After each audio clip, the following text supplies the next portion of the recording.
Social media breaks are so important and so necessary for your love life, for your social life, for your personal well-being, mental health, just for your life all around, your peace. Happy New Year, you all. Happy 2025 and beyond. I wanted to begin this year with a conversation that's going to help us out. Also, I took a break from Instagram for a year plus, okay? So I'm gonna get into it, why I took a break, why breaks are important, and why I can't tell you what to do, but why I suggest that you have a healthy balance with social media and you take breaks from it. So let's get right into it. My name is Charrese. Welcome to my channel, Gracefully, Charrese.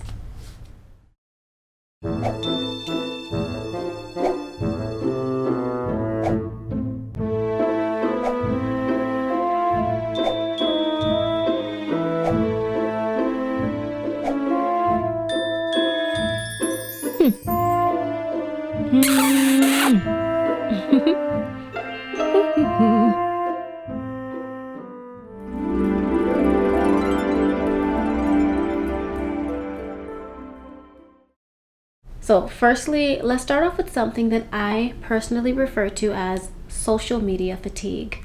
So I don't know if this is a thing, but this is just something that I have been saying. So what is this? Social media fatigue is when you start to feel overwhelmed by social media. You start to become too consumed with social media, or a combination of the two, both. Now, this is something that has happened to me personally, so let's talk about that. So what is overwhelmed? A good example of being overwhelmed by social media is, okay, so you're already on there for your own personal reasons. However, you might also have to be on there for business or for work or for ministry. No matter how much you love what you do, sometimes having to edit and re-edit because of different dimensions and, different things that these platforms are asking of you. Re-editing the same thing over and over. Inboxes, sometimes it can become overwhelming. Now, something else that's added to this for some people, and this is not something that I personally do, but I'm not here to condemn anyone, but a lot of people express that they tend to get online and start comparing themselves to other people. That alone brings people down. All of these things can become overwhelming. So I have to say this right here really quick. It's not healthy to compare yourself to other people, other people's lives. For one, you don't know what's really going on offline, behind closed doors. I could even personally say to you right now that some people, they tend to want to compare themselves to me, and they see things that I have, not knowing that right now, currently, I'm actually homeless, and I've been homeless since April. I'm just sheltered at this time. The things that I have, these things are blessings. People give me things for free. Sometimes companies send me things. People that I know, sometimes God blesses me financially. Sometimes I make a little here and there on YouTube. But you guys just see my life. You guys see YouTube and whatever other social media, and you see nice clothes, which, by the way, I'm very cheap. Most of my dresses are like $10 each. I have shoes that are $5. My cheapest shirt is $1 plus tax. And my cheapest dress, I think, is like $2. $1.99 or $2.99. Yeah. So you can't judge people by what you see, Stop comparing. Your only competition should be with yourself, and that means striving to be a better person than you were yesterday, okay? Whatever's meant for you is meant for you. Even if there's somebody in a similar field, they're not going to be able to do it like you, and you're not going to be able to do it like them, and that's a good thing. That's the beauty of uniqueness, okay? What's meant to be yours is going to be yours. And the way that you were created to do things, it's beautiful. It's purposeful. There's a purpose behind that, okay? So I have to say that right there. And by the way, please don't feel sorry for me. God has me exactly where he wants me. And actually, I'm much happier in my homelessness, which is so interesting. That's a whole other topic, and I will make a separate video about it. But I'm moving forward, onward, and upward. So let's go. So that's overwhelmed. So let's talk about becoming too consumed with social media. So here's a great example. Have you ever been at an event, because this has happened to me, whether it's a family get together or just something outdoors, and you're surrounded by people, you're wanting to talk to somebody, right? But everybody's like this. They're literally like this in their phones. This happened, and one time I was desiring to converse with somebody, some type of a verbal human connection, and I look around And I'm like, everybody's on their phones. That's when you're too consumed. And then doom scrolling, okay? Now let me just say this. Sometimes distracting yourself with social media, making yourself smile and laugh, finding inspiration, encouragement, positive inspiration and encouragement could be good. These are good things. But it's about the amount of time that you spend doing these things that determines whether it's healthy or unhealthy. I had to chickadee check myself before I riggedy wrecked myself because I was doom scrolling on TikTok, okay? And I just decided TikTok is just not for me. You know, we make our choices to become too distracted, and there are certain things that I was seeing on TikTok that was very toxic, even sinister. So I'm like, not for me. Another thing is, if you find yourself losing sleep, being less productive in your everyday life, or just not being productive at times because you're on social media, you have allowed yourself to become too consumed with it. Social media fatigued, overwhelmed, too consumed, or both. Now let's talk about the love life, shall we? I personally feel, especially when you are at the beginning stages of getting to know someone, or if you're dating someone, even if you're in an official relationship and it's just the beginning, I'm not here to tell you what to do, but I can strongly, with love, lovingly suggest that you enjoy some of your personal and private moments to yourselves, like between each other, offline altogether, or just share very little. Here's why. You're happy and you're excited about each other, about this blossoming romance, this love story, right? Well, not everyone's happy for you. Not everyone's excited for you. Not everyone's rooting for you. In fact, let's just be totally real here. There's some people who would much rather see you unhappy. There are some people who will go out of their way to try to come between you and that person that you are getting to know, or that you're growing in love with. You know, I like saying that better than falling in love, growing in love with. And some people will really sit up here and try to sabotage things, or they'll try to troublemaker, and they'll try to test, like try to flirt with them to test them to see, you know, just different immature games. Enjoy them in private, you know, as much as possible, or entirely until you are well established. Another reason for this is when you get to know somebody better, you know more of how, you know, their thought processes are. You know more of who they are at heart. You know who they are, how they would say things, what they would say, what they would do and not do, what their weaknesses and strengths are. So this way, if somebody tries to say, you know, the troublemakers, oh, he said this, or she said this, or they were flirting, or da-da-da-da-da, or they're liking this person's post, which a lot of the times is totally innocent. It's just a classmate or even just an attractive cousin. You know that when somebody tries to say something to try to disrupt your relationship, you can be like, I know the person well enough to know that they didn't do that, they didn't say that, or they did not mean it in any negative, evil, or unfaithful way. You know, I just have to be real with that. I personally have my own social media etiquette. I'm very careful with what I like and don't like. Personally, because I like to think of the other person, and I don't ever want to do anything or say anything that would make them uncomfortable. I also make sure not to carry on personal conversations in inboxes with men. I will only speak to a man in my inbox if we are related to each other, if I know them for a long time and it is already well established that it's strictly platonic, nothing more, and of course my love life. But other than that, if I'm going to be conversing with men, which I have to do sometimes because I'm in ministry, it has to be in the comment section publicly. I just am very careful. I don't want any room for anyone or the enemy to kind of inch their way into my love life to, you know, cause any issues, okay? Even not being in a relationship and someone has my heart, I want to get to know them on a personal level. I don't want everything to be social media. I don't want social media to become an issue. I expect for both of us to behave maturely. I expect both of us to not be treating human beings like options. I have to say that as well. I'm no one's option, and I will never treat anybody else like they are an option. We are human beings, not food, okay? Not options. And if you're online to try to kind of collect a collection of men or women to try to choose from. That is so toxic to me. Get to know one person at a time and have some self-control when you're on social media. Seriously. If things don't work out with that one person, then maturely end things and move on. Let's talk about that as well, okay? Typically, I would say the social media platform in itself is not toxic or unhealthy. It's our behaviors on those platforms. However, making features like disappearing messages and secret conversations, why is that necessary? Why? Seriously, it's like dangling a carrot that's saying, be unfaithful, be sneaky.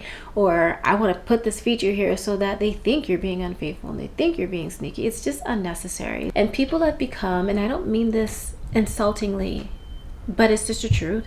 People have become such cowards on social media because social media has made it easy for them to be cowards.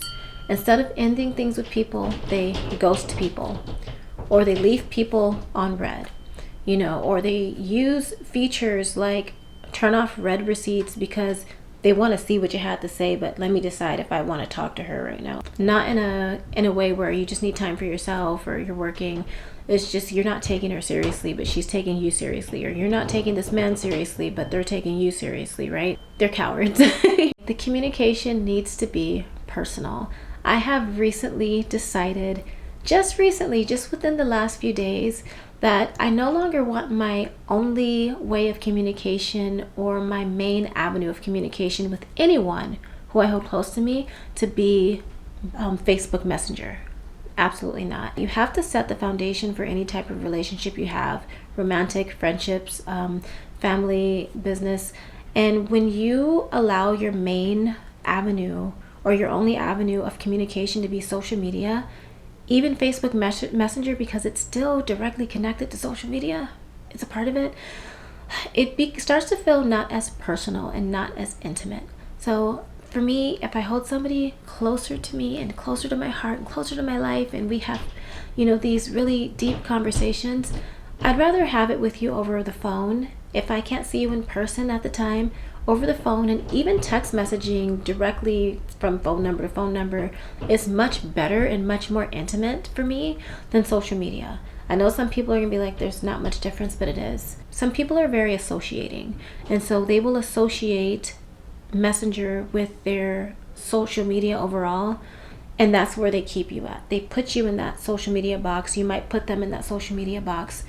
And if I hold you close to me, I'm not putting you in that box. And it's okay to kind of categorize, the people in your life as friends, associates, close friends. That's okay. Okay, it's okay. But I don't want to put you in the category of social media friend if I hold you close to me. You know what I mean? What happens if you're so used to talking to me on just Messenger and there's something important you want to say, and I've decided to take a break from all social media? You're just going to wait because you feel uncomfortable because you're not used to texting my phone regularly or you're not used to calling me? No, I don't want that. So this is why I'm developing more personal and intimate relationships with people, or redeveloping, and then with anybody new, developing more personal, intimate relationships with people whom I hold closer to me and to my heart and in my life. And lastly, on relationships, I just think there's just something so special and so beautiful about having moments that are just for you and me. Having these private, precious moments between you and your someone special that everyone else, they're not in on. It's just you two. They're private, they're loving, they're sacred, they're special. And if you choose to share it later on down the line, if at all, then that's your choice. But just be in that moment. Be in that moment of time. Have that first year or something to yourself. Enjoy those moments. Protect that person. Protect your peace. Protect your hearts. Protect your relationship. Protect your love. It's a part of building a strong foundation. Protection of your relationship is a part of building a strong foundation, so that if anything tries to come in between you, you're less likely to be breakable. You're too strong. You're too grounded in your relationship, especially when you have God involved. So that's all I'm saying. So I have to say this about relationships of any type, whether it be your love life, your social life, your family life. When it comes to social media, look, it's so important, I know for me, for people to get to know who I am. I don't like to post too much on social media, because I don't want to oversaturate social media with me or with who people think I am, okay? I'm real, but just because I'm being real, it doesn't mean that I'm showing every element of who I am. It doesn't mean I'm showing you all of my essence, all of my personality, because I don't. I've learned to share, humbly speaking, some of the best parts of myself for those whom I hold dearest and closest and nearest to me in my heart. So I found this happening in my life where people were just looking at my social media and they, in their minds, they were getting to know me. And it's like, no, you're only getting to know a small piece of me, just like I'm only getting to know a small piece of you. And I've even had people, I guess because I look so serious in my pictures sometimes, they would tell me that, you know, they're intimidated, or they, because of that, or because of my relationship with God, ministry, or because of who they feel that I am, or who they see me to be, they feel like I'm not good enough for you, or you're too good for me, or, you know, stuff like that. And that's a different topic, but it would kind of sadden me because I feel like I'm not this super serious person that I might appear to be in photos. Anybody who actually takes the time to get to know me, they see that I'm really silly, and you'll be surprised about my sense of humor. You know, yes, I have a very serious side to me. Yes, I do ministry. Yes, I like to pose and do fashion, but I don't take myself that seriously, you guys. I'm not somebody who's holier than thou. Absolutely not. I like to sing. I like to dance. I like to make silly faces. I love food. I'm a well-rounded person, and I'm not saying that to talk about myself. I'm saying that to make a point. People are more than who they appear to be online. And I've had people actually tell me, once they actually converse with me in person, like, you're actually fun. And I don't really know exactly how to take that. I think they think because I'm a Christian that I'm going to be boring and just like, you know, I'm not going to want to do fun things or whatever. We have fun, okay? But like, get to know me. Or if they assume like I'm going to be conceited and arrogant and stuck up, and I'm not, you guys. So I just think it's important, you know, stop thinking that you're getting to know people based off of what you're seeing online. Even as much as I share, even on YouTube, there's still parts of me that I will never share. There's parts of me that I'm not even supposed to share. There are things that are going to be shared between my future husband and me, even before we become husband and wife, that are going to be very personal between he and I, just us. And that's really special to me. So yes, get to know people personally. Okay, social life. This is just strictly friends. Quick story time. There is a woman who, she had contacted me. She's local where I live. She was interested in having a friendship with me.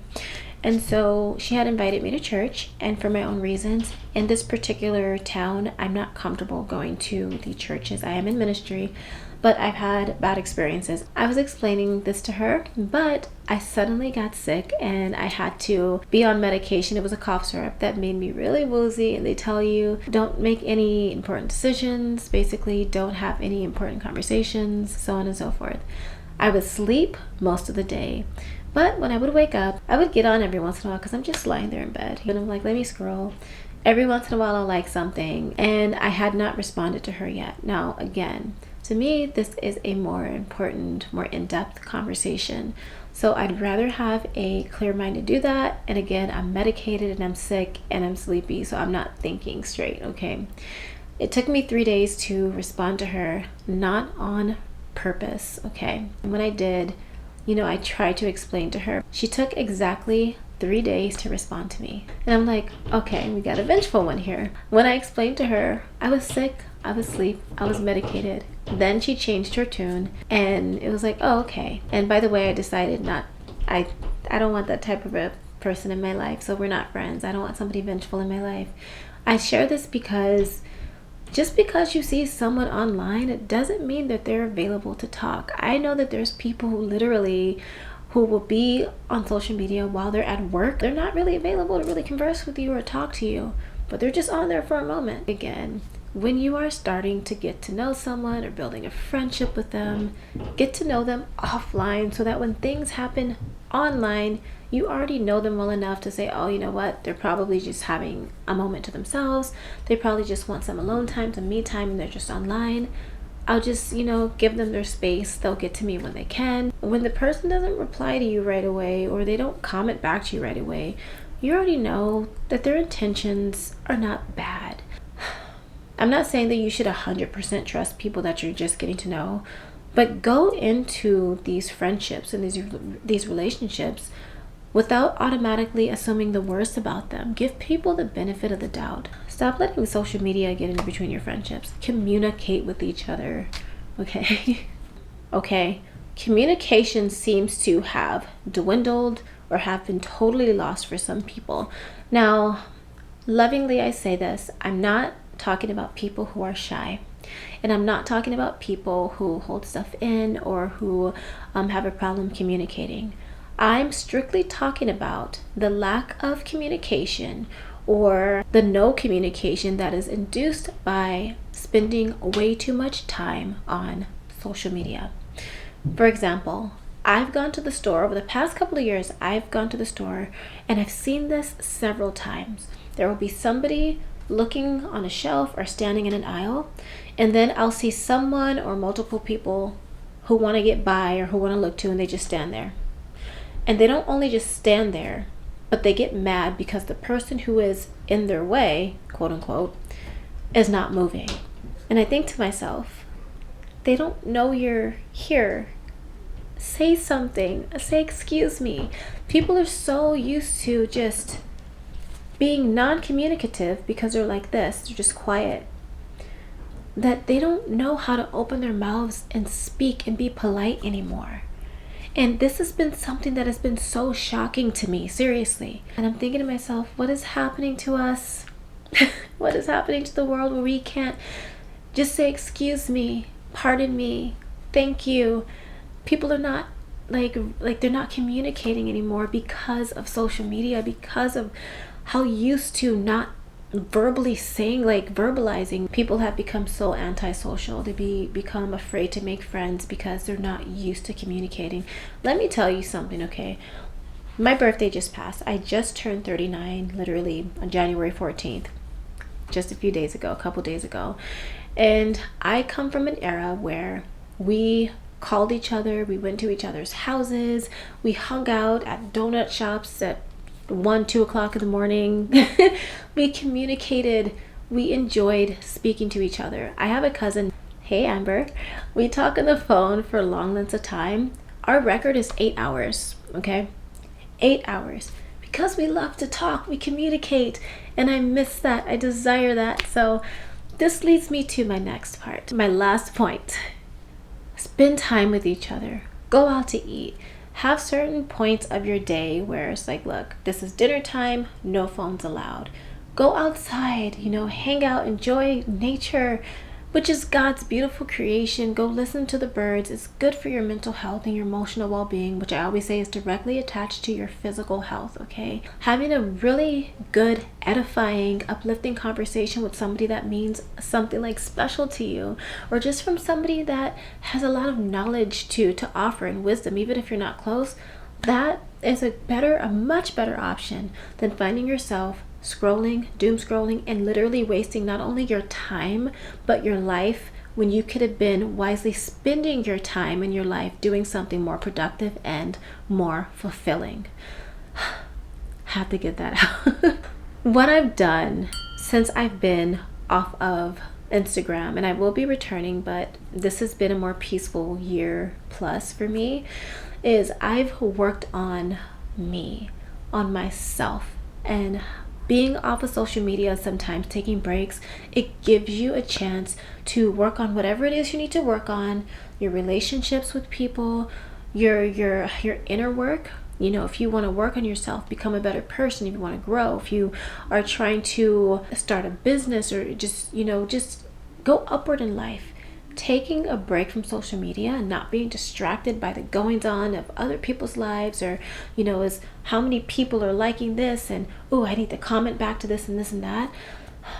It is so much wiser and so much more peaceful just spending that time away from all of that so that you can get yourself together. That's what I've done. My life has become so much more sorted out and it's becoming so much more organized, definitely much more peaceful. I had such a eye-opening year last year, okay? And hurtful truths have been exposed over the last couple of years, but the truth set me free. So I'm in a better place in my life. Opportunities are coming to me. I feel like I've become even more closer to God. I've gone to therapy. You know, I still go to therapy, which, by the way, there's nothing wrong with it. Having a therapist is just, it's having somebody to talk to, and they help to give you more understanding on a mental health, emotional well-being level. They provide opportunities for you to help you with your life. Yeah. I've worked on myself. I'm blossoming. I'm growing. I've noticed even in playback when I'm editing, my smile is even different. And I find myself smiling at my own smile because I'm like, I like this smile. It's happier. And I think other people are seeing it as well. And I think just removing the negativity, the toxic relationships, improving myself is one reason why opportunities are coming to me. And from a spiritual point of view, which actually is really number one, let me just say this. I have to add this.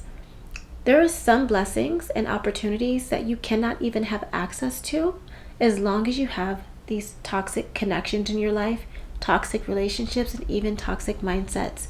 Or if you're not healed enough, I'm not even saying totally healed. In some ways, yes, other situations at least healed enough to have access to them. Because if you get to those opportunities and those blessings and you have these negative people attached to you, these negative and toxic relationships and these negative mindsets that are still within you, one, you're not going to be able to enjoy those blessings.